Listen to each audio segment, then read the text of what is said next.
Lima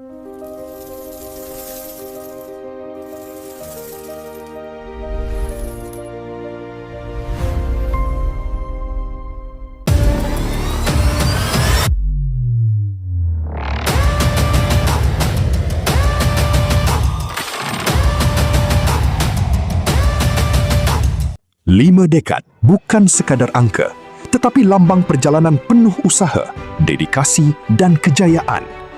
Bermula dengan sebuah visi, Koperasi UPM Berhad terus melangkah maju menjadi pemacu kepada pembangunan ekonomi.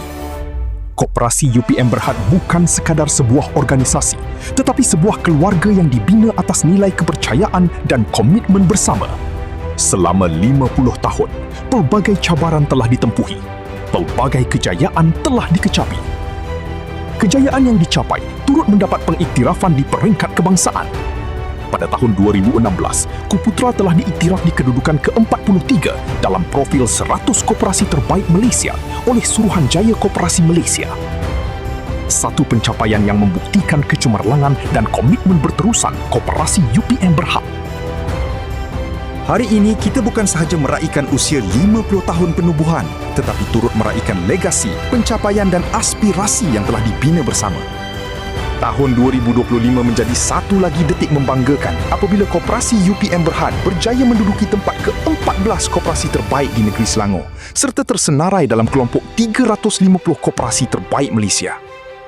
Bermula akhir tahun 2025 sehingga hari ini, Koperasi UPM telah melaksanakan agenda transformasi bagi memperkukuh legasi dan memacu potensi kehadapan melalui kepelbagaian perkhidmatan sekaligus membuka ruang kepada penjanaan pendapatan yang lebih mapan.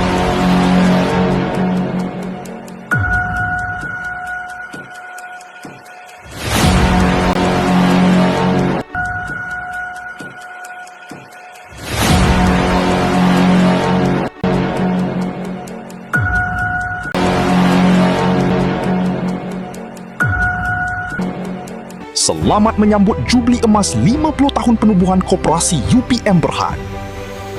Legasi diperkukuh, potensi dipacu.